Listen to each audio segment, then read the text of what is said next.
किसने लगाई है? मुझे पुलिस वालों को 15 को मैंने कॉल की है, मैं बल्किया वाला हूँ और मैंने 15 को कॉल की है जो टंकी मारने वाले। मैं आपको बस का नंबर बताता हूँ, BFC 800 बड़ाई टोटल पंप के साथ कैंट पे खड़ी होती है।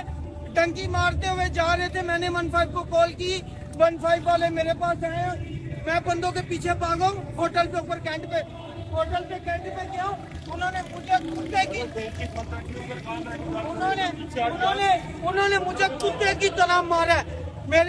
मेरे यहाँ पे पसलियों पे पुलिस वालों ने मारा है? पुलिस वालों ने, उनसे पूछा तक नहीं, मुझसे किसी ने नहीं पूछा। मैंने अपनी बाइक चला दी। यार मेरा कसूर क्या था?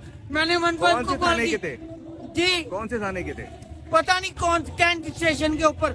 मेरा कसूर क्या था? मैंने